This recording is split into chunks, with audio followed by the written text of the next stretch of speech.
the next step is for the City Council to authorize the Harbor Master to auction the vessel and storage shed contents at a public auction. And this will be on the February 1st consent agenda. I'd be happy to answer any questions you might have.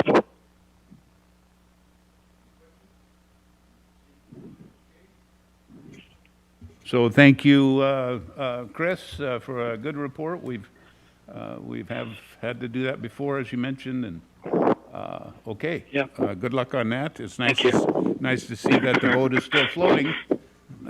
Yes, sir, it is. Okay, we'll move on then to our next agenda item, which is finance, public safety level of service improvement discussion and funding update. And so today with us, we should have our finance director, Mr. David Goldman. Dave? All right. Good afternoon, Mayor, City Council. David Goldman, Finance Director. So today we're going to talk about level of service for our two public safety departments, fire and police, and some opportunities and options to look at in order to fund a higher level of service for those two major functions of the city. So the order of presentation today, we'll be talking about fire, police, funding methods, funding options, a timing of either a potential levy or sales tax proposal, and outreach methods that we'll be utilizing. So with that, I'd like to turn this over to our fire chief to talk about the current level of fire services and what are some options to increase those services. Go ahead, Ray. All right, thanks. Good afternoon, Mayor and Council. Ray Merrill, Fire Chief, your favorite fire chief, by the way, just so we know. Dave's going to have to move the slides forward for me. I plan on talking. How much time do I have, Mayor? You have 30 minutes. 30 minutes, just for mine? No, you have 2 minutes. Just kidding. All right. Captain Bailey only needs about 30 seconds, so I'm going to take the rest of the time. So how did we get here? This is the question. Why are we asking for this? And I'm going to say again, and I would ask if you have questions, please ask while I've got the slide up, because then it's going to be easier to explain what's going on. So how did we get here? Dave? All right, here we go. So back in 1990, you can see what our population base was, about 17,000 people. You can see that we were 3.3 square miles. We had 2 firefighters. That would have been Chief Soptic and myself at the time. And then in 2000, our population base did go up a little bit. And we did have a big jump in fire service personnel up to 10. So we had a real hiring boom from 1990 to the 2000. 2010, you can see again our population has increased. The size has increased again up to 9.42 square miles. You can see the number of homes. And we still have those same 10 firefighters. So from 2010, there wasn't an increase. And in 2020, you can see the number of homes, the population base, the size of the square footage. And we were able to secure a new lieutenant's position because I came in mid-budget cycle and explained that we just could not continue on the path that we were going with our growth and the number of people that we had and the number of staffing that we had. And yes? I'm looking at 2 firefighters for 17,000. Obviously, you mentioned there's that bump. Were you really strapped with only 2 firefighters? I mean, you go up 2,000, you get, 80% more. So. Excellent question. Back in 1990, we had a very robust volunteer group. And back in those days, we had people that worked for the city that could leave their city job and come work for the fire department. We had local business owners that would let their people leave to come to work. In fact, your predecessor at the funeral home was one of those individuals. We had other individuals within the city that owned businesses that could leave and come down at a moment's notice. So we had a very robust volunteer program. As we know, that's changed over the years. Volunteerism, we know, is declining in the nation, and we are seeing the results of that. So we're talking career staff here. We're going to talk paid on call here in just a little bit. Dave? So we know we've grown a lot. And I like these two slides because this is what we look like in 1990. And you can see a lot of grass and green area, and then look at what it looks like in 2020 of all the growth that has occurred. And you can see where all the new growth, the new subdivisions. We go to the next slide, and you're going to see some bright colors, and that is all growth since 1990 within the city limits and a little bit on the Navy base. Why do we bring up the Navy base? Because we provide mutual aid services to the Navy as they provide services to us. I'll go ahead, Dave. So when we look at what we're required to do by Survey and Rating Bureau, and we had Fair and Pierce come out and do a feasibility study, and we look at that 24% of our homes in 2020 were outside of our service area. And I'm going to talk about service area here in just a little bit. Go ahead, Dave. You can see it's 1.5 miles. I'm going to talk more about that in depth. And we can see that the growth is going out in that southwest area. Back in 2006, we had a company come up and do a strategic plan for us. And one thing they mentioned in there was that an additional fire station was needed in the southwest quadrant. So this is nothing new. We've brought this up numerous times. We know that it's got to happen at some point.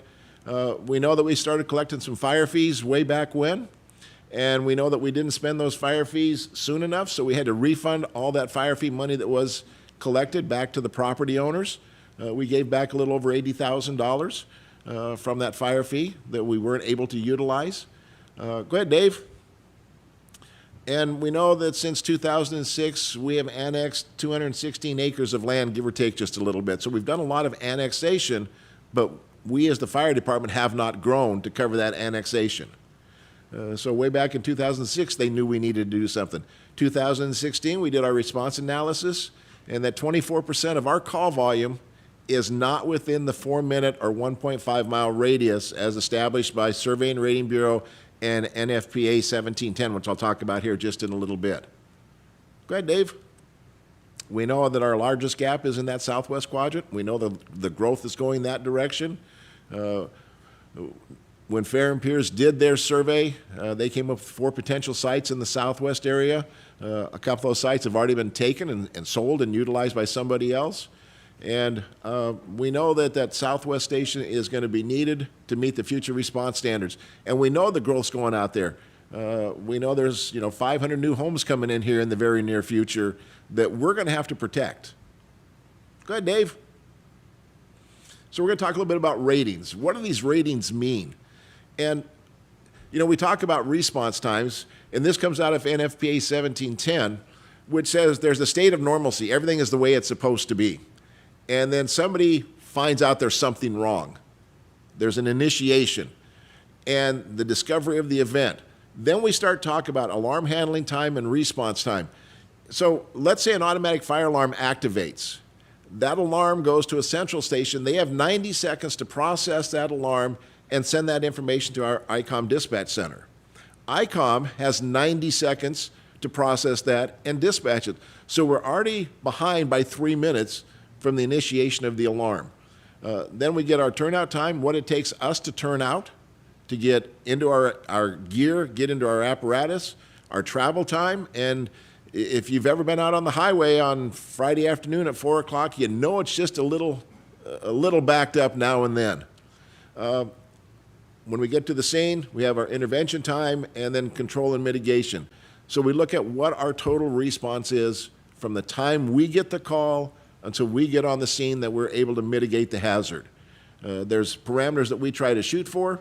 This is the breakdown of that cascade of events, and I'm going to talk about that response time here in just a little bit. There's a couple misnomers about it that I'd like to clear up. Go ahead, Dave.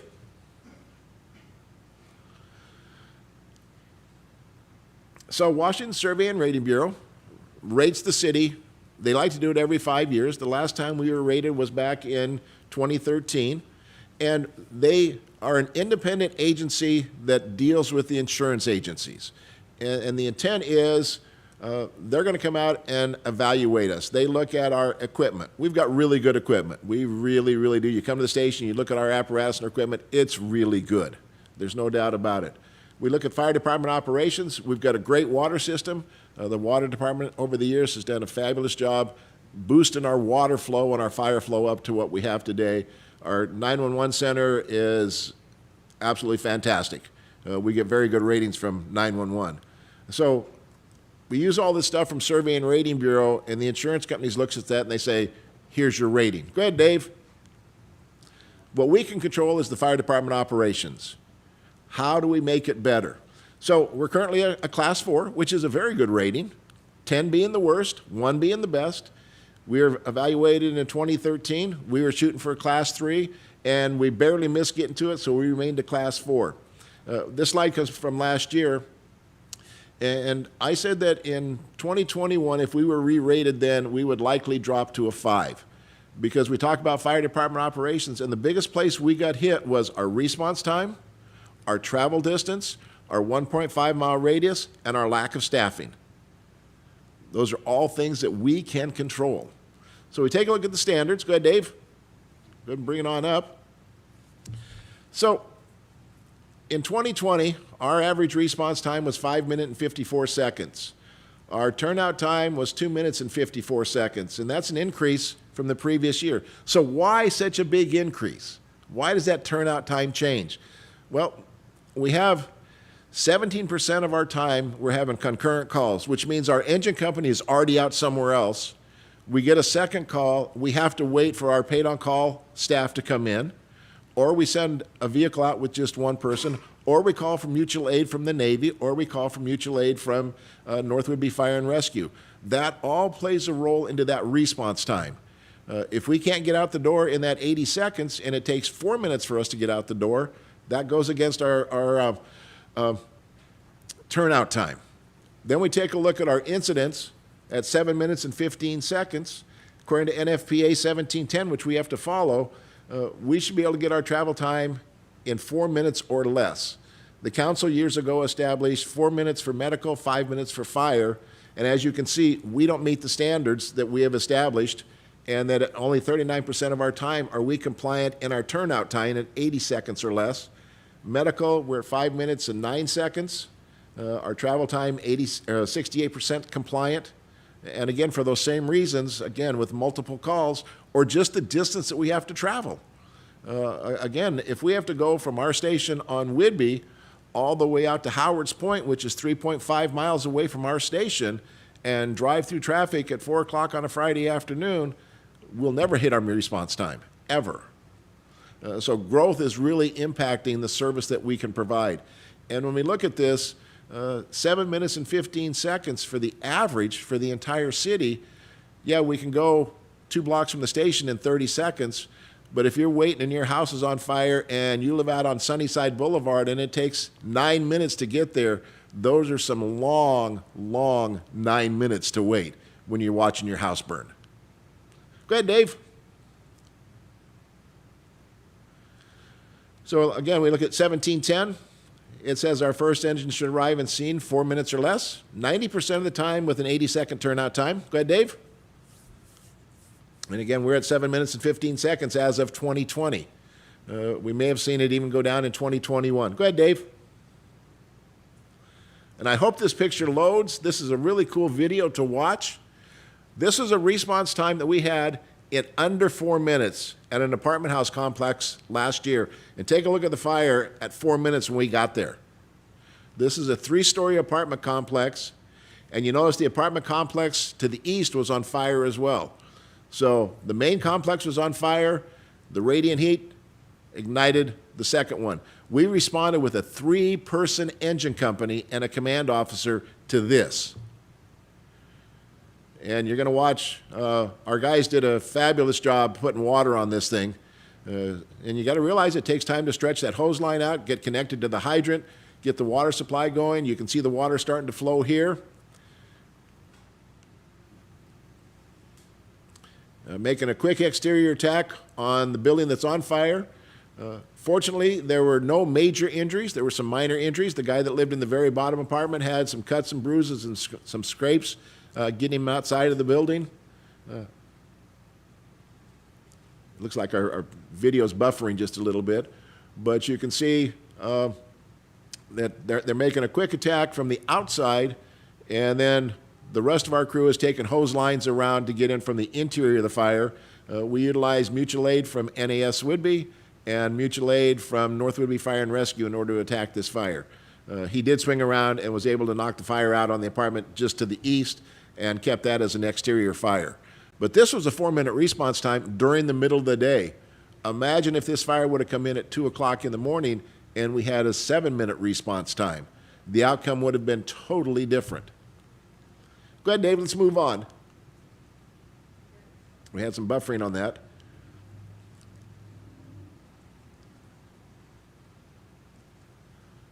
But you can see how and there is spraying over to the apartment on the east. And there was a good 20 feet separation between those two buildings, but the amount of radiant heat ignited that second building. All right, let's go ahead and move on, Dave. So our response standards say that we're going to respond with 2 EMTs. We should respond in 4 minutes or less, 90% of the time, and we're at 5:09. A couple things that changed here is in 2020, we had to change our methodology. It used to be in the good old days, if you had a medical call, you got in the rescue unit and you took off and went. In today's standard now, depending on the type of call, we've got to put a gown on, we've got to put gloves on, we've got to put eye protection on, you might have to put hoodies on. There's more stuff that we have to do to get out the door before we respond in comparison to the days have gone by. Go ahead, Dave. So NFPA 1710 says that we should have a minimum staffing of firefighters of 4 on an engine company, 4 on the ladder truck, 5 if it's a high-rise building, and 1 command officer. And ideally, we should have 2 engine companies, a ladder truck, a command officer, an intervention crew, and a safety officer. Go ahead, Dave, for the first due assignment. There are multiple times throughout the week that we only have a 3-person engine company for all of the city of Oak Harbor. That's it. So we should have 16 people as a minimum before we enter inside of a building unless there is a known life hazard. There are some requirements under WAC 296-305 that says 2 in and 2 out unless it's a known life hazard. We treat every fire as a known or as an unknown life hazard. We don't know if somebody's in there or not, and we're going to treat it as there could be, because we've gone to fires where people have said there's nobody in there, and we've gone in and found a deceased person. We found people inside of the structure that shouldn't have been there. So we are more aggressive than 296-305, but we believe we're going to go in and look to make sure there's not anybody in that building. Go ahead, Dave. But again, you can see that our first due assignment with only a 3-person engine company, we're really stretching it. Again, 3.2 miles to Howard's Point. We look at the number of people that we have on the station, a 1.5-mile radius to be in our standards, so we far exceed that 1.5-mile radius. We take a look at our staffing. We have 11 full-time career firefighters. When this slide was made, we had 32 paid on call. Right now, we're down to about 22. We had some people that got transferred. We had 3 or 4 people that didn't want to get vaccinated, that did not want to get the exemptions, so they left the department. We've taken on some new staff, but they're in the training process, so we can't use them yet. We do get a 3-to-1 credit from Survey and Rating Bureau for our paid on call. Our city standards are go ahead, Dave. Our city standards that established by City Council is going to say 4 minutes for medical and 5 minutes for fire. We don't even meet the standards that have been established by the council. Go ahead, Dave. Talk a little bit about staffing. When we take a look at our comparables, and I think this is a really interesting comparable staffing, we operate with 1/4 to 1/3 fewer firefighters compared to our comparable cities in the state. Go ahead, Dave.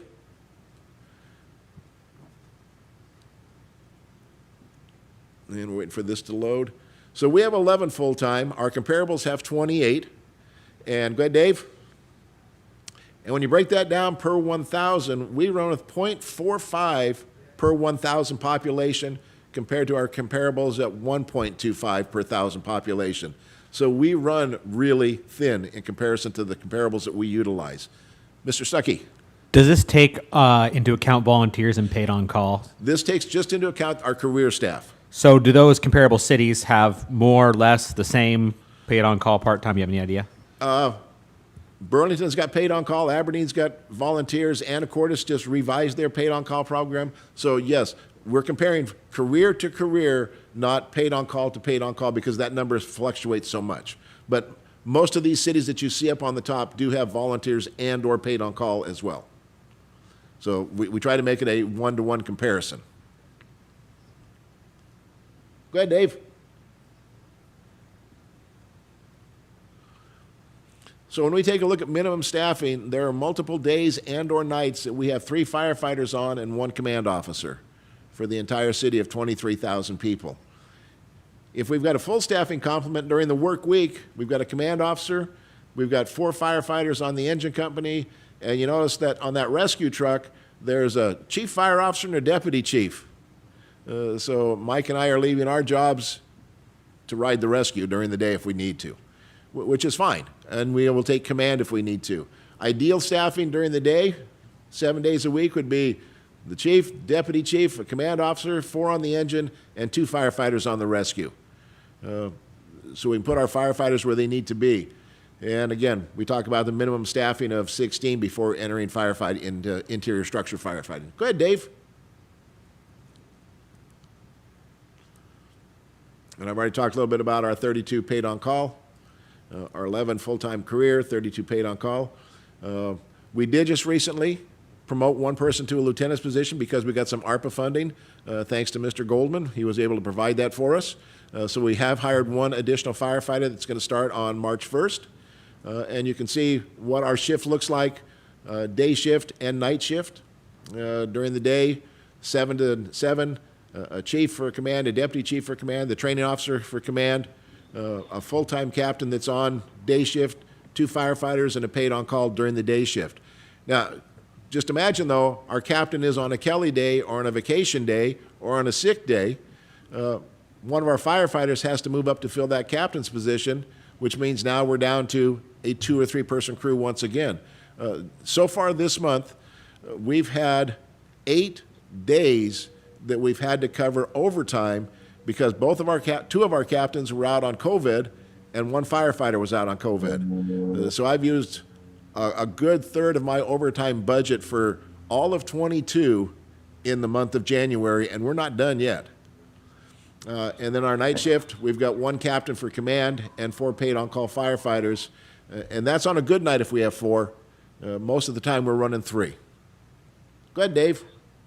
All right, and a quick correction, the ARPA funding came through an act of Congress. It wasn't my doing.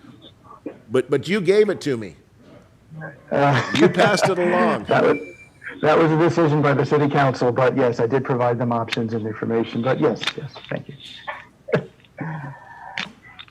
Next slide. It's a little slow moving, isn't it? So it's interesting, when you look at the staffing, 9 full-time firefighters, we've got an average 18 years of service for all of us. There's 2 of us that are over 30 years, 2 that are over 20 years. You take a look at our leave bank, we've got over 9,500 hours of leave, so we don't abuse the leave that we get, the sick leave and or our vacation time. And in the next 3 years, 50% of our career staff could retire. There's a couple of us right now that could retire any day that we want. But one of us is staying here a long time, we hope. And I won't say which one that is, but he's kind of sitting over on this side of the table. He's planning on going to 50 years. So we're moving forward. But the problem that we run into with the size of our department is we don't have a way to have good succession planning to replace those 5 positions in the next 3 to 5 years. So, that's something that we have to look at as well. Go ahead, Dave. And you can see the work schedule. Every place that there's a yellow mark, one of the captains is off for Kelly days. Then we come back and fill it with either the floater lieutenant or one of the senior firefighters, or we just operate short-staffed, or we get very creative. And our training captain, Captain Anderson, may work a 24-hour shift, and we flex some time for him later on. Chief Buxton works 24-hour shifts, so we flex his schedule. Chief Merrill works 24-hour shifts, and we don't flex his schedule, but we do actually. But it's all good. It's what we have to do. Go ahead, Dave. And then take a look at our paid on call. We've got 32 paid on call. We're down to 22 about right now. We know that they self-determine their work schedule. They sign up for shifts per month. They can drop or trade shifts as needed. They're a good, reliable force, but things in their lives change, so they may drop a shift. Other people pick it up. Go ahead, Dave. And this is from August of last year, and every place there's a yellow mark, we were down to a 3-person company. Go ahead, Dave. So it takes 5 of our paid on call to fill all the shifts 7 days a week. We lost 1 person in August, and we now had 28 vacant shifts in the month of August. New Year's Eve, we had 2 people on. Christmas Eve, we had 2 people on. We had to do some creative funding in order. It was just me. Oh, they're back. I'm back.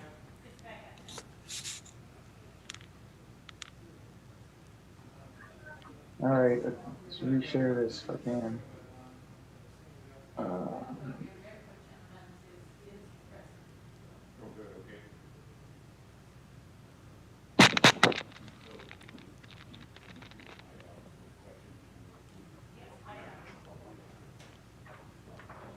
So as we can see up here, oh, we just lost it from Dave.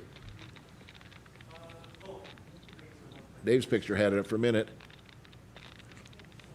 We know we're going to have to get some additional staffing. We need to get back up to a 4-person or a 6-person crew in the station in order to be able to respond an Just not engine everybody's and a back up. rescue, especially if we have Yeah, you concurrent have to hit that calls. return to meeting button at the top. So I guess I we're see several people in the We call want to back in, maintain but our current not response all times. necessarily. Actually, we want to improve our response times. We want to alleviate the shortages that we've been having over the last year. We're looking to prepare for a future retirement, some succession planning. This all plays a role in what we need to do over the next few years. So this isn't a surprise for anybody. We've talked about this for years. Go ahead, Dave. Okay. So when we take a look at some proposed staffing solutions, hiring additional personnel, lieutenants, anywhere from 2 to 7 full-time firefighters, some additional paid on-call shifts, you can see what the cost averages could be over on the left side of the screen, anywhere from $850,000 to $1.3 million. Go ahead, Dave. When we take a look at the station and the apparatus, with our comparables, we have 1 station. All of our comparables have 2 or more. Go ahead, Dave. We know that we were built back in 1992 with a bond by the vote of the people. We haven't asked for money from the people for 30 years. There's 3,100 new homes compared to 1992 that we have to protect. There's 500 additional homes coming in that we know of that we have to protect. We know there's more residents. We have more traffic. We have more stuff going on within the city. We're seeing about a 7.7% increase in call volume last year over 2020. And we're going to continue to see that rise. Go ahead, Dave. This is a conceptual design we had of a fire station when we did our planning, and we looked at our feasibility study. This was a conceptual design. Go ahead, Dave. We worked with a architect to come up with a design of the building. 3 bays, living quarters, office space. It's about a 10,000 square foot building versus the 28,000 that we have at our current station. So this is our design concept, and we're pretty happy with this design. So this is what we'd be looking to build. Go ahead, Dave. And we look at the operating expenses as far as utilities, repair and maintenance costs, vehicle replacement reserves, what kind of money we were looking at, a bond payment of about $438,000 on a $6 million bond to build the fire station. Go ahead, Dave. Of course, that's what our current station looks like. We've got some darn good-looking vehicles. You know, people are surprised when they look at our ladder truck and it's a 1992. It's been well maintained. As you all know, it recently got refurbished at Seagraves, and they were just impressed with the look of our ladder truck. Go ahead, Dave. And one thing we'd like to purchase is a Quint. We get deficiency points. We have a ladder truck, but we don't have a reserve ladder truck. So we get deficiency points from Survey and Rating Bureau. So the Quint would handle as being an additional pumper, a medical unit, and a ladder truck. We can get credit for all three of those utilizing one vehicle. They're expensive, about $1.2 million. But that's the apparatus that would be parked over at the Station 82 over on Swantown or in that neighborhood somewhere. Go ahead, Dave. And just talks a little bit about the Quint, and it's going to replace one of the 1998 pumpers, and then eventually we need to replace the other 1998 pumper. And you can see the breakdown of the cost for the Quint over a 12-year loan and a 9-year loan over a new engine. Go ahead, Dave. And this is kind of some cost breakdowns, and I think you're going to talk more about cost breakdown a little bit later on. Are you not, Dave? Oh, yeah, I am. Okay. Yep, we're definitely going to go over this, but there's a couple options. The original option that was presented at when we presented this at a workshop in August of 2021 had 2 new firefighters and 2 new lieutenants, and there's options to look at going to 4 or going to 7. So that's stuff we're going to look at more in depth. Okay, next one, Dave. And I am done. Right. I think I probably took all of your time too, Captain. Any questions? Before we go on to the police, it is 3 o'clock, and I know the mayor wanted to keep us on schedule. I predict we're probably going to need another 20 to 25 minutes further. We could come back at the next workshop and continue, or we could continue right now. It's really up to what the mayor and the council want to do. Fairly up to the council. They're fine. So go ahead to continue now. All right, thank you. I think Captain Bailey is available to go over some of these slides. Councillor Hoffmeyer. Yeah, real quick before we move on. Thank you, Chief. One of the things with this that I'll be asking myself, and I think all of council will be, is what does it take to do the right thing? What is the potential and inevitable cost of not doing so? This is something that we have to get to. As a taxpayer, it surprises me that the decision was made in the past to ask the public for money to patch potholes when we've known how long this has been an issue. But that doesn't alleviate the current council from having to make the right decisions as we work through this. One of the things that really surprises me with response times, your response times they're based off of responding from the station, I guess, if you will. Say the fire department had to respond to a call at Crescent Harbor Elementary, and then there's a need to get to Howard Point, or say the new school that it looks like the school district will be building at Fort Nugent Park. Pretty baffling. We seen what that fire looked like after 4 minutes. That was a couple blocks away from my house. I can't imagine what that fire would look like after 15 minutes, but I think Chief could probably speak to that. Yeah, and that's something we are concerned about. And again, with our staffing, when we only have a 3-person engine company and we are what we would consider out of position, away from our station, and if we were at Crescent Harbor Elementary and we needed to get to the far southwest section of town, even if we call mutual aid from NAS, if they're available, and North Whidbey, if they're able to provide mutual aid, which is not a requirement that they have to, we just merely ask for it, we're easily looking at a 15-minute response time, and depending on how quickly some of our paid on-call can get into the station in order to respond, if they're available as well. So we could be looking at some very extended response times.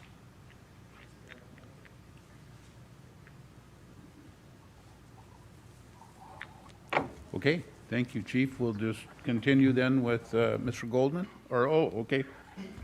Sorry, we're going to Captain Bailey. Welcome.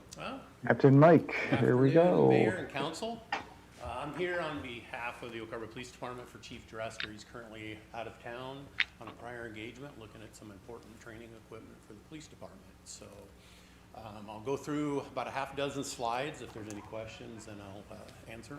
So go ahead, David. So this is a brief synopsis of kind of the history of the police department.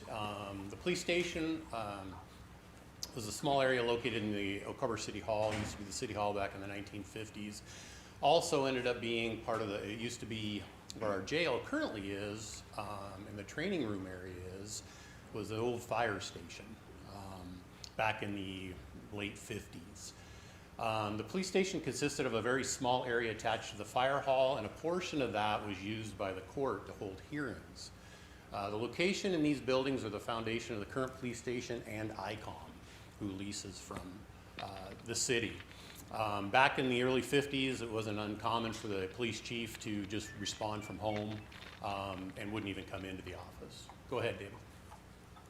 In 1972, a major remodel was done. This made the police station a modern working department. In 79, another remodel was done, and then the last third one was done, and which was the latest one, was done in 1989, which is its current structure today. Go ahead, David. As you can see, one of the things that this public safety would do for the police department is you can see the red square there. That is, to the right is our main police station. To the left is where we consider our training room. ICOM is just in front of that. And in order to go over to that area of the police department, we actually have to go either out through the front of our main lobby or through the night lobby, which is located by our old jail, in order to go in there. So it's basically two separate buildings. We're just not adjoined unless we walk out front and go to that.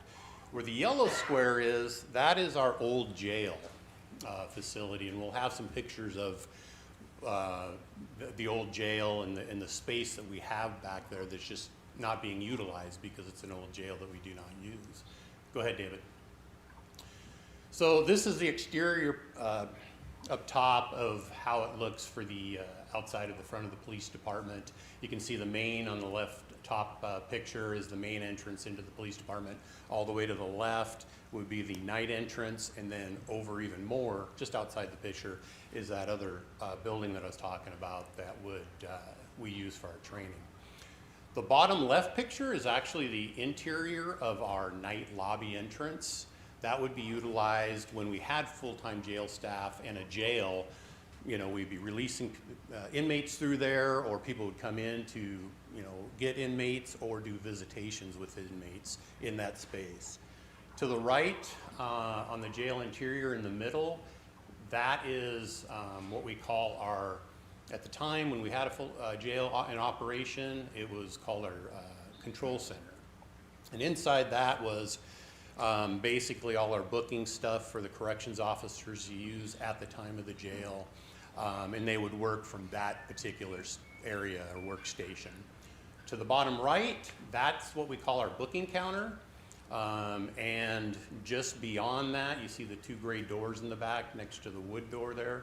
Those would be the cells. One would be a female cell that holds 4 inmates when we had the jail in operation. And to the right, there's 3 jail cells for males as well, which we do not use anymore. The booking counter, which is where you see the computer, we occasionally use that if somebody comes in and needs to be fingerprinted or something like that. Go ahead, David. So in regards to the front, this here particular is the inside of the jail. So the top right one is the hallway of the jail, and you can see on the right there are 2 jail cells. And then on the far back there's another jail cell, and of course you see the bunks on the bottom and everything. Front addition, you know, is approximately like $500,000, interior model $200,000, and then it would end up taking all what we have inside there and turning it into space that can be utilized for the department, obviously, because we do not utilize those cells anymore. Go ahead, David. Operational equipment. So the operational equipment that we're looking at is the things you see there: a rescue vehicle, a Polaris, a drone, and a robot. Real brief, I'll just go over the rescue vehicle and the equipment real quick. Rescue vehicle can be used for a multitude of things. One is if you hope you never have to use it, but when you do have to use it, it is equipment that's invaluable to the police department. For instance, if somebody was in an active shooter situation, there were hurt people outside, which, you know, in the first responders, they call it like a hot zone. You got to get in there, you got to save this person. You got to utilize that rescue vehicle to get in there, be able to be covered for the officers to get out, put them in that vehicle to get them to safety. Same with an officer. If an officer got involved and got hurt into a shooting, you had to go into the hot zone, you could use the rescue vehicle to do that.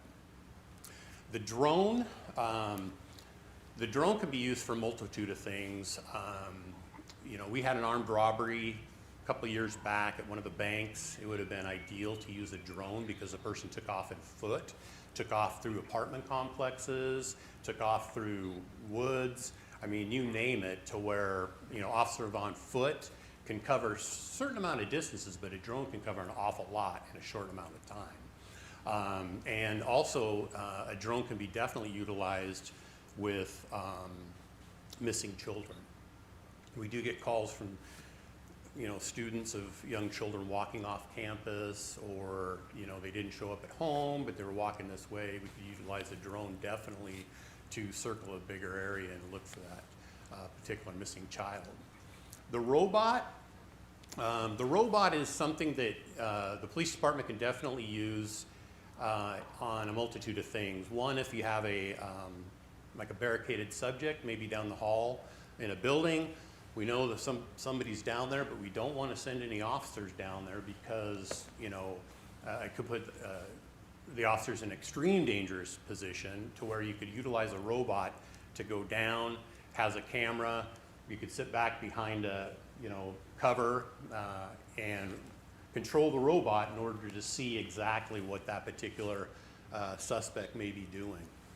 Also, it can be used for suspicious packages, which we do get calls for those quite a bit, where somebody will say, man, somebody just walked by here, you had a backpack, you dropped it on the front porch of our building, we don't know what it is, we don't know who he is, we'd like you to come and check that out. So that's something that we could definitely stay back, let the robot go in and take a closer look, rather than walking up on it and finding out that it could be something that you don't want. The Polaris, that's an electrical vehicle, and the Polaris would be utilized for things that we can't really drive up on in a normal vehicle. For instance, a Polaris could be used for up in the parks. It could be used going up Friend Marsh trails up there, those type of areas that a normal vehicle can't go to. Or you could go there by foot, but it might take you a little while longer. And if you ended up going into the wooded area of a park or something, and it just so happens that maybe the person has a warrant that you're up there looking for, well, it's much easier to transport somebody back in that instead of just walking them out. Go ahead, David. So personnel, a couple of years ago, I think it is now, we did a reorganization with the jail and ended up taking, some of our corrections officer had already left during this time, and we transitioned from corrections staff to what we call a police support officer now. And during that transition, we had ended up doing two patrol officers because of the reorganization of the personnel. And one of those, with the reorganization of the jail, was funded through that. However, the second one did not have a sustainable financial cost for that particular position. So that's what this would go towards. And go ahead, David. This is just some financial costs up there that David will be hitting more on in regards to the three different things that I had discussed. All right. Thank you, Captain Bailey. Okay. So now, Oh, we got a question here. Councilor Stuckey? I'm going to be a little cynical, and I apologize. When dealing with dollars, obviously we need to separate the wants from the needs, right? As someone who is not a police officer, I look at a rescue vehicle, seems more like a want, and I look at that part in the front area. I can understand it's an inconvenience to go outside of one building into another. It seems like a want as well, but it's not what I do. Are there's of the things you listed, some things are a more higher priority than others? Or are you saying, man, we need every single thing on this list? No, I think it's fair to say there would be a itemized priority in regards to the list. Where the chief would put that priority, I couldn't speak for him, but yes, most definitely. and also keep in mind for the new council members, when we presented this back in August of 2021, the list was larger. It was about 1.5 million a year. And we looked at different options. We went to a couple of additional workshops with the city council just to talk about the police service side of the public safety level service improvement program. And we were able to bring it down to either the level that you see with that equipment and with that one employee at $186,000 a year on the average, or with this option to do the expansion remodel, which would bring it to 303. Yes, Councilor Hoffmeyer. Captain Bailey, would you be able to speak to the increased service and increased, I guess, safety of the corridor they're connecting the two? You mean connecting at the police department, collecting that?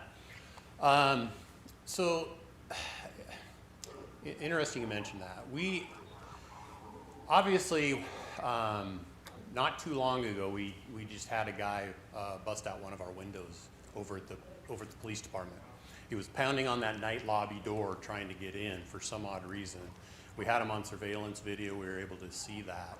And so that particular part, the night lobby, people go there, and it's not the main lobby, so they'll be going there knocking on the door. Well, nobody's there. So it's kind of confusing to the public, but definitely walking over there for police, not necessarily a safety issue, but from our records to go over there for those that are non-commissioned that aren't, necessarily, aware of any circumstances like that one gentleman I told you about. This happens about 1 in the morning, but if it would have happened earlier and one of our record staff was walking over there, it wouldn't have been good. They have been confronted a couple times trying to walk over to that additional building. When they're walking over there, people sometimes will be coming and just, confronting them or anything else. Not always bad or anything, but there has been some times where that has happened. Awesome. Well, thank you for being able to answer that. And when David Goldman said that list had already been pared down, I'm like, well, maybe this is more than one. Right. Thank you. Thank you, Captain Bailey. Thank you, Mayor. Appreciate it. Okay, we'll turn back to Mr. Goldman. Okay, thank you, Mayor. So I'll go over some of the funding methods and options that are available to fund these initiatives. The three major funding methods I'll be going over are the levied lid lift, which affects property taxes, an excess levy, which also affects property taxes, and a public safety sales tax. So a levy lid lift. So this would permit an increase over the 1% lid up to the statutory maximum levy rate. And I'll be going over what these things mean in a few slides from now. But basically, every year, the city council can increase the levy, the property tax levy, by 1%. Usually inflation's way over 1%, and in the years where it's over 1%, we're still limited to that 1%. In order to go over that 1%, what's called a levied lid lift, you would have to go to the voters, and the voters would have to approve it. It would be a majority vote, 50% plus one would have to approve a levy lid lift, and you could go up to what's called the statutory maximum rate. So there's different flavors of lid lifts. You have a single year lift, which is the most common one that's passed throughout the state of Washington. There's also a multi-year lift. There's some differences between the two. With a single year lift, you could put it on pretty much any election, but if you're using a multi-year lift, you can only put it on the primary and general election. Levied lid lifts are most commonly used for ongoing operational costs such as payroll, utilities, maintenance, replacement reserves, and they're not commonly used for debt service, because if they're used for debt service, the maximum amount of time the lid lift can be in effect would be 9 years. So now the statutory maximum levy that I mentioned before is the highest rate a city can levy without going to an excess levy. So normally a city would be limited to 3.6. The levy rate would be at 3.6, but because we're in the Snow Isle Library District, their rate is subtracted out of the 3.6, bringing our maximum down to 3.176. Our current rate is 1.8232, which is substantially lower than 3.176. Now that 1.8232 raises about $4.6 million a year. And voters can approve a rate right up to 3.176 with a majority vote, and that would raise an additional $3.4 million, which won't be needed for what we talked about earlier. That would just be the maximum. So an excess levy is a little different. That permits increases over that statutory maximum levy rate. In order to do an excess levy, you'd have to have a supermajority of the voters approve the ballot initiative, and that would mean 60% plus one. And also you'd have to do this validation, which I'll go over in a few slides from now. The primary purpose of an excess levy is to pay back long-term capital debt. So they're usually used in order to pay back bonds. And they can only be used for new capital projects and vehicles. They cannot be used for replacement vehicles. The benefits of an excess levy is it provides a stable revenue stream that's automatically sized each year to pay back that debt. And once the debt has been repaid, the excess levy ceases, it just goes away. And that excess levy ballot can be put on any election, special, primary, or general election. So speaking of validation, in order to have one of these be approved by the voters, by the 60% supermajority of voters, the turnout in the election, if it's a special election, has to be at least 40% compared to the most recent general election.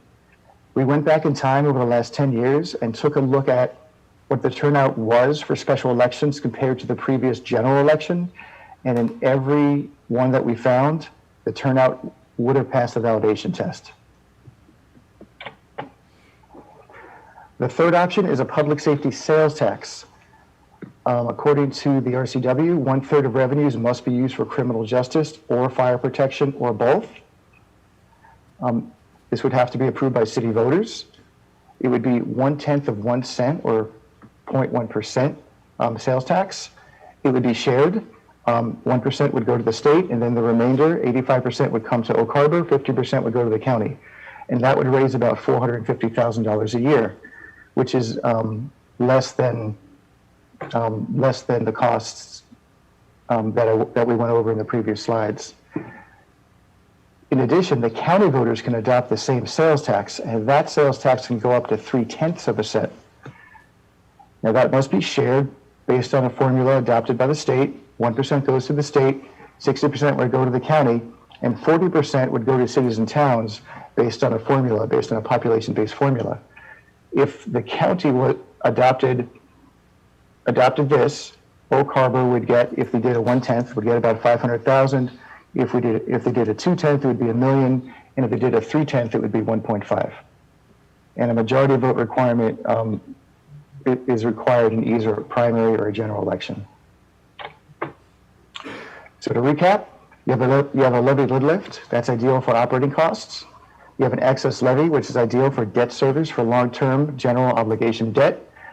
And you have the public safety sales tax, which is ideal for partial funding of ongoing expenses, but the amount is insufficient to fund all items that we went over before. So, based on that, we put together 3 options. Option 1 is a combination levy lid lift for the operational and staffing costs, and an excess levy for the fire station and Quint ladder truck. Under this option, the land purchase and project design would start in 2023, and construction would start in 23 and 24. Option 2 would just have a levy lid lift. It would fund the police operational costs that we went over before, and it would save the money raised by the levy lid lift for the fire needs. And once we had sufficient funding, then we could go ahead and start construction. Under that option, you can do the land purchase and project design in 23, but you'd have to wait a couple more years to get enough money to be able to start the construction on the project. That would delay the project a couple of years. And option 3 would be the sales tax. So here are the charts combined, what we went over before. You can see in fire, we broke out the different components of the fire level of service request. We have the employee payroll. This is with 2 firefighters, 2 lieutenants, and there's additional shifts for the paid on calls. We have some PPE, uniforms and computers, some equipment there. We have operating expenses. We have payments on a Quint and an engine. And then we have the bond payments, which would be on the fire station. And the total for that, and what I did was I took an average over 6 years. The average over 6 years for that those first items is $1.65 million a year. Now, there are options to add additional firefighters to those 2 firefighters, adding 2 more to make 4 firefighters. We add another $192,000 on the average, and adding 3 more would add another $318,000 for a total of $2.16 million for fire. For police, that 1 police officer that we talked about, plus those 4 items in the equipment, would be that's about $50,000 a year. Together, that would be $186,000 a year. And if you add in the expansion remodel that we had discussed, on the average, that's about $117,000 a year. So altogether, for the police scenario, that would be about $303,000 a year. So you can see, depending on the options chosen, the average annual cost is either $1.8 or $2.46 million a year, and that is reduced from what we did present to the City Council in August. The total package in August was $3.1 million. So the question is, how does that relate to the average home, to the average taxpayer? So I put this chart together, and it's pretty busy, but this is option 1 with the two items, the levy lid lift and the excess levy. I updated all these numbers per the information from Island County that came out a few weeks ago. That's our assessed value, the city's assessed value for all the property in the city of $2.5 billion. The statutory limit, I mentioned before, it was reduced because of the library, so it's 3.17. When you multiply that together, you get a total of about $8 million. That would be the maximum you could do with an excess levy. Right now, the city brings in $4.6 million, and the levy rate is 1.8232. The average impact to the average homeowner, based on the assessed value information provided by Island County, is about $575 a year, or $48 a month. Now, as far as the options go and the equipment goes, here is the fire staff and equipment with the 2 firefighters and the 2 lieutenants, and those paid on calls. Here's 2 additional firefighters, and here's 3 additional firefighters on top of that. Here's your replacement engine. Here's the payments over 9 years. Here's the amount for police staff and equipment, and this is for the police station remodel. So the total in the levy lid lift, which requires a 50% vote, would be $1.9 million a year. The impact would be an additional, and this is additional over the 575, an additional $237 a year, or about $20 a month. Now here's the excess levy. This is to pay back the debt. If we went to an excess levy, it would be for a general obligation bond to pay back a 20-year bond for the station and a loan for the Quint ladder truck. Together, that's about $565,000. The impact to the average homeowner, the average household, is $71 a year or $6 a month. So taken together, the current levy plus these options, all the options, would bring the tax bill, the City of Oak Harbor portion of the tax bill, to $882 a year or $73.51 a month, which is about $25 or $26 more a month than it currently is. Now that's option one. Option two would be to put everything under the levy lid lift. Now the overall bottom line numbers are the same. It's 882 there, it's 882 here, 7351 here, 7351 there. The only difference is we're not going out for a bond, going to a 60% vote for an excess levy. What we're doing is we're saving. We're not increasing the fire level of service right away. We're saving this money, the $1 million every year. And if this is decided, we'll save these two every year, and we'll save this money every year until we have enough money built up where we can go ahead and construct the station. Now this is approved, we can go buy the land. We have some preliminary design, we can do further engineering and get everything ready. But until we have sufficient funding, we can't really move forward to, with full construction. Option three are the sales tax scenarios. So I mentioned the city or the county can impose a sales tax. If the City of Oak Harbor voters decided to impose a sales tax, of course, 1% goes to the state, and the rest of this is split 85-15. Of course, the state percentage throw this off a little bit, but this would bring in about $450,000 a year for the City of Oak Harbor.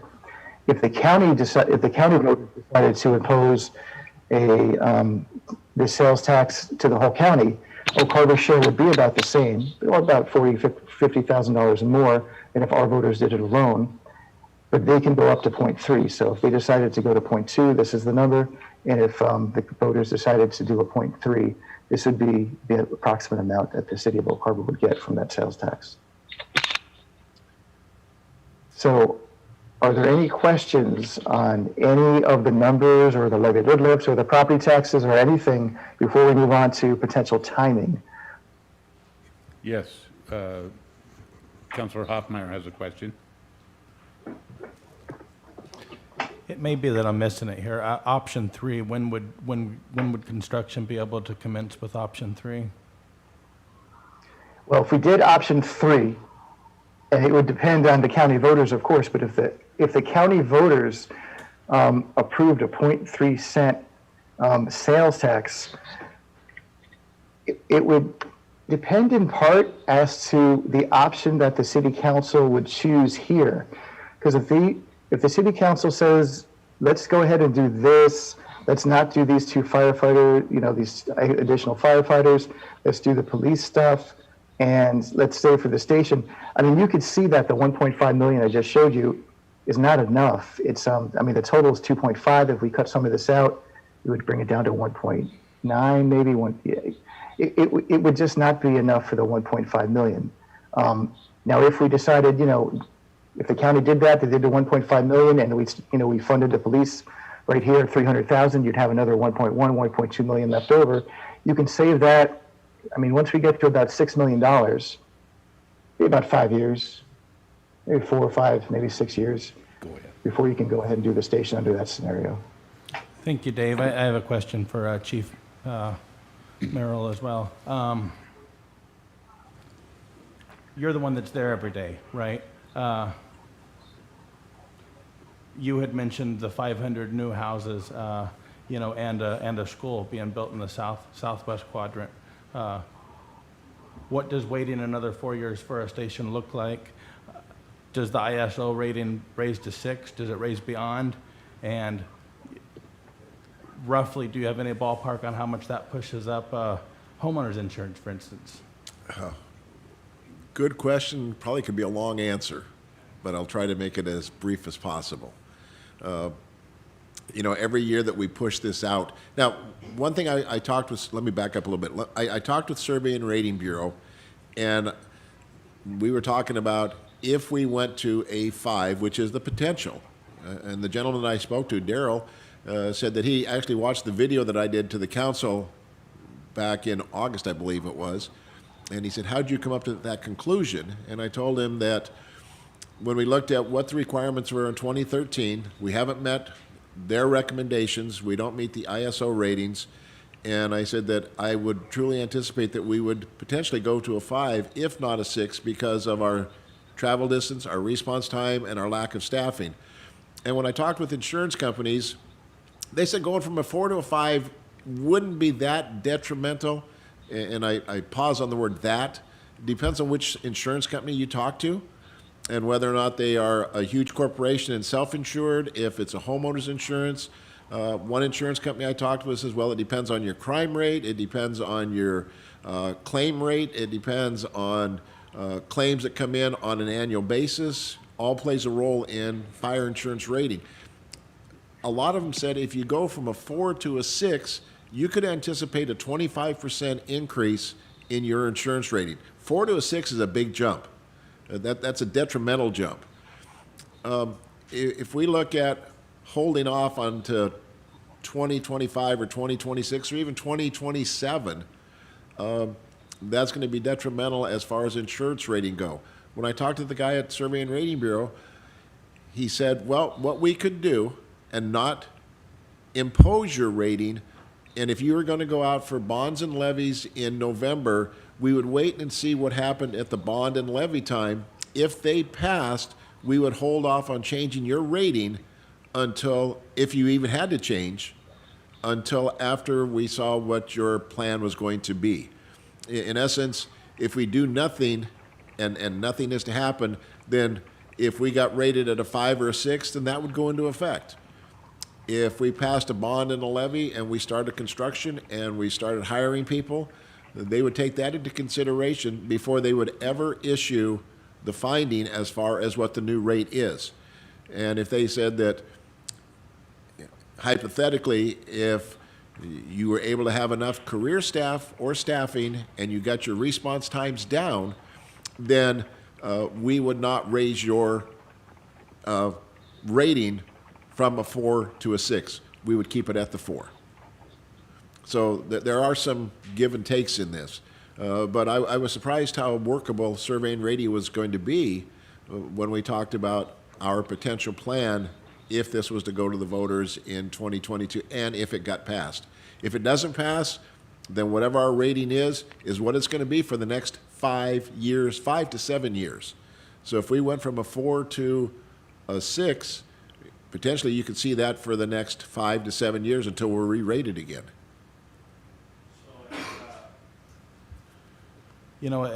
At that point, I think the average homeowner, the average taxpayer could be looking at giving $300 to $400 a year to their insurance company, as opposed to spending a couple $100 to make us safer. So it'll certainly be part of what I use to evaluate this. Thank you. Any other questions at this point? Okay, Councilor Evans. Hey, Chief. So a bunch of the new homes that we have coming in are going to be sprinklered, is my understanding. What does that do to your response time in this rating? Well, good question, Mr. Evans. The reason for the sprinkling systems is because of the fire code, the International Fire Code, as far as travel distance inside of the complex, angles of inclination inside of the complex, grade levels that we have to go up. When you look at the fire code, it says that you can only have a grade of 15%. And if you don't, then you have to be able to mitigate that because of apparatus travel up a 15% grade or greater. When we look at dead-end roads or separations between structures, the sprinkling system gets you some allowances on hydrant location, hydrant spacing, dead ends, and angles of inclination into the property and turning radiuses within the property. So it's not going to change anything on insurance ratings as far as the fire insurance rating goes. Now, insurance companies we have seen have had different fire ratings for houses that are sprinkled. But not all insurance companies offer that either. Thank you. Anyone else? One last question. Is this your candy, Chief? I cannot tell a lie, Mayor. It very well could be, but I will not confirm nor deny. Don't look at the white bag on the table. If you know who to thank, thank him. Okay, Mr. Goldman, back to you.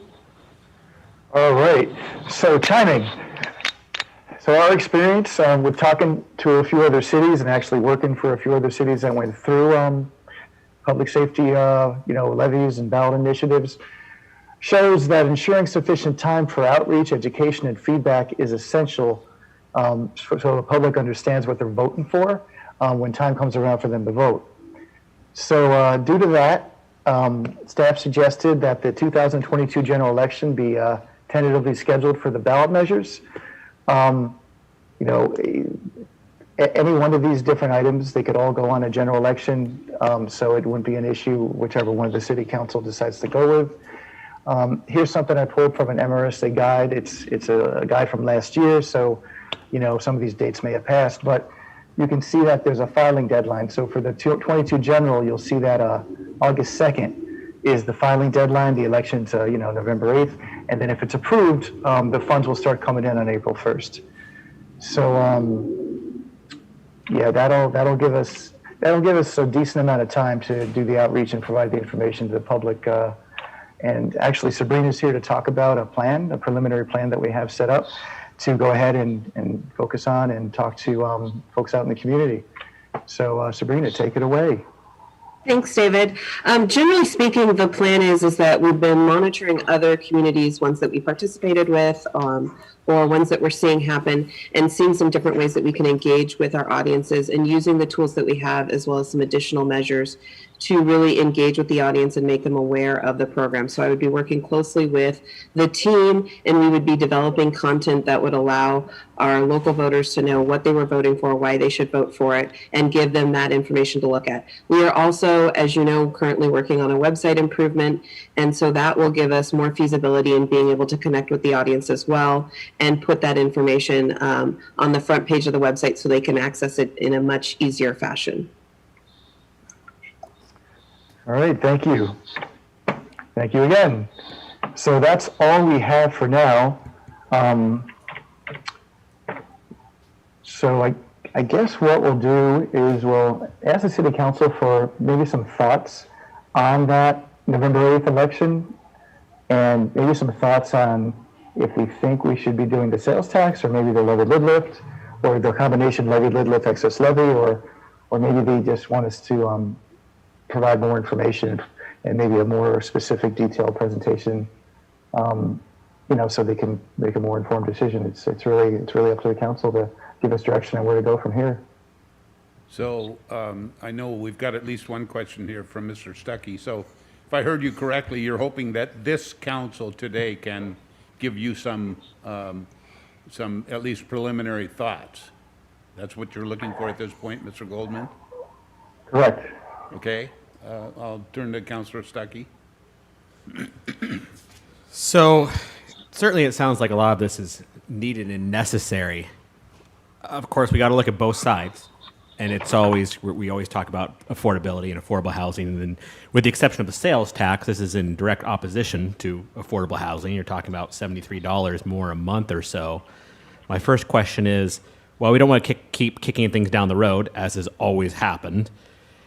Is right this year, do we think this has good odds of passing, considering we just are talking about the 1.1% for affordable housing? We're talking about the school bond. Is this a year we think that this could go through? I mean, I know no time is ideal, but do we think we have good odds this year with everything else going on as far as tax dollars go? Good question. So, Mr. Olborn, are you? Yeah, David, I'll field that question because I was here when we did the TBD, Transportation Benefit District Sales Tax. We didn't do a lot of advertising on it, and I think we got generated 54%. So I think the odds are really good. I think staffing strategy is we really want a commitment earlier for the November so we can start the education process because we can't campaign, but we could certainly educate people on it and help them in the decision. And I think some of the key components were already talked about here, as opposed to if we don't continue to adequately fund our fire department, then your possibility of your you're paying for it instead of taxes, you're paying for it with your increased insurance on your house, your fire insurance. So there's certainly a correlation there. So that's the plan we're looking for. Option 3 is not fully funded, and we really can't control what the county can do on the sales tax issue. We can do a blend of option 3 and the other ones. Probably the one that staff, we put it in order, so option 1 would probably be the recommendation. We scaled it back. We're going to have to determine what level of fire department. We scaled back. I really would want to add another officer in there for the police department, but I think we can squeeze that out of the budget.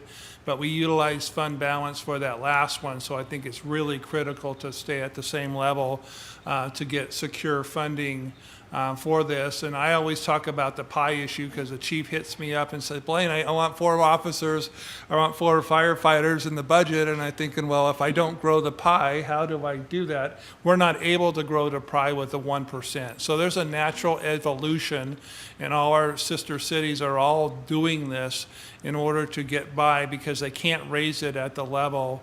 And then why didn't we do this earlier? Honestly, there was some reservation from previous staff that didn't think we had the capacity, but bringing in new staff brought in new ideas and got it confirmed, and it was talked about here that we do have the capacity to put that on, but that was part of the reason why this was kicked down and not brought forward in the future. So what we're looking for is direction, and we certainly really need council approval and understanding of this, of what level option it is, but I think that's a key component, having a unity of council that wants to put this forward to the voters and helps us to educate the voter on this. And so this is a little bit different than the county sales tax we talked about, because this one we're not talking about you guys making the decision, we're talking about the voters making the decision.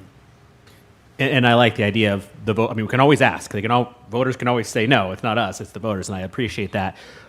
And these 2 options I'm looking at, if I understand correctly, you have the levy lift and you have the 20-year excess levy. One's a majority, one's a supermajority. What does it look like if one goes through but the other doesn't? We would Well, have we'd to end up with the levy lid lift funding, but we just wouldn't have the money for the station. So what we'd have to do is decide, we have to follow the will of the voters, and we have to make sure we structure the ballot language so that it's flexible enough to take that into consideration. So we might, so if it's flexible enough, what we might end up doing is saving what we can up until we have enough to go ahead and do a station, and maybe we find a different funding source to make up the difference to move the station up a little bit in the years, because this would be asking for $565,000 less in this levied lid lift, so we'd have to come up with some additional funding if we were to put this money away for a few years to build this station. But we do have to follow the will of the voters, so the ballot language is real important that we make sure it's worded so we have flexibility.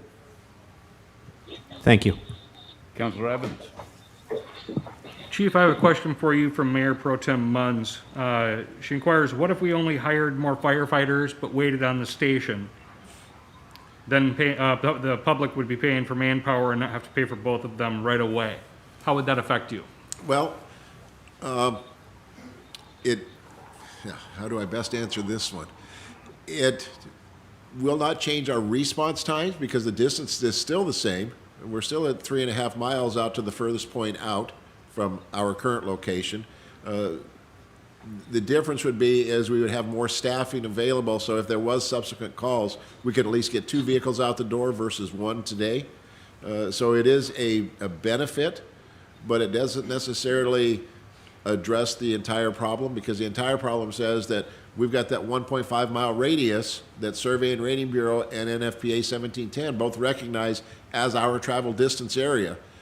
And when we look at the times at the 4 minutes, again, with the location of our current station on Whidbey Avenue, you go north all the way to Altfield Road where our property is, because we've got businesses all the way on Altfield Road now that we service.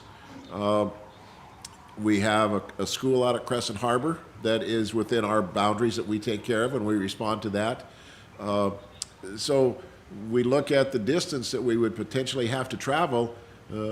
Again, if we left the station, we're at 3.5 miles to get out to Fairway Point, Howard's Point, that whole southwest quadrant. So the travel distance remains the same. The travel time would potentially remain the same. We would just have more apparatus to be able to respond to multiple calls So by the, having additional staff. so the key is the station. It's kind of a two-part thing. We need the station, but we need people to put in the station. If we get the people, that's great, because that is a benefit, that is a plus to us. But eventually, we do need that station to park the apparatus in. Okay.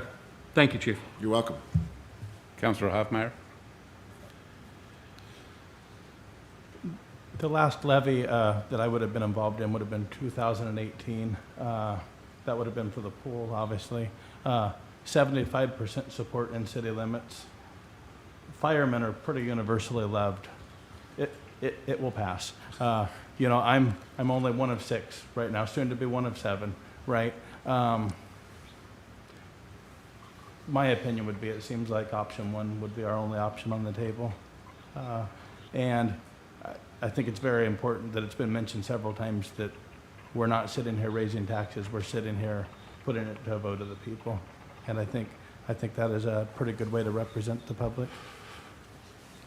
You know, and I think one thing that's of interest, we have not asked the community for bonds or levies for 30 years. That was the last time we did it, was back in 1989. So we have tried to be self-sufficient as much as possible and been prudent with money. Well, I've got to tell you, Chief, that, you know, you and I have worked together now for pretty close for 6 years, and we definitely have kicked that can down the road. There's no question about it. You've been very patient, and you found a way to keep us safe in spite of it. So I can't tell you enough how thankful I am. And I know that when I voted for you for our chief, I just still feel as strong as I did on that day that if my house is on fire, I want somebody like you with your knowledge and your energy to be there working on put it out. And I think you've got a lot of guys that you're working with that are trying to do that same thing. So thank you very much. And we got a tough decision here. Councillor Evans. I would just like to repeat what I said at the last city council meeting, that, you know, our job as a city, the primary focus is public safety, and that's what both of you guys are providing for us. So, yeah, we're definitely going to look at this and see what we can do to get it resolved. So, thank you, guys.